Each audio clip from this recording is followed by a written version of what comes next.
आमदार साहेब, आमची शिरसीची जिल्हा परिषद शाळा ही हायवे लगत आहे, अगदी चिटकून आहे. तर त्या हायवे लगत असल्यामुळे शाळा शेटकोट आणि पूल असे दोन ठिकाणी शाळा आहे.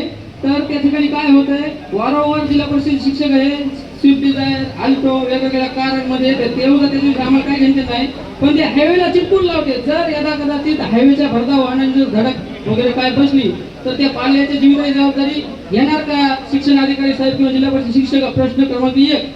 आणि दुसरा प्रश्न, आमच्या जिल्हा परिषद शाळेची शालेय शिक्षण समितीचा कार्यकाळ होऊन गेलेला होता, पण हेडमास्टर तत्कालीन हेडमास्टर चौरे यांची बदली व्हायच्या आकारात मी एक दिवशी आमच्या व्हॉट्सअप ग्रुपवरती जिल्हा परिषद शाळा उघडली नसल्याचा मेसेज टाकला.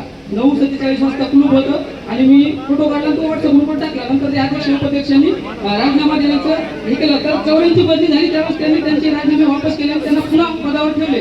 तर हे अधिकार चौरेंना होते का त्यावेळेस? मला ते विचारायचं आहे. फेर नियुक्ती होईल का? आणि ते अध्यक्ष उपाध्यक्ष त्यांनी समितीचं कारण देऊन ते पण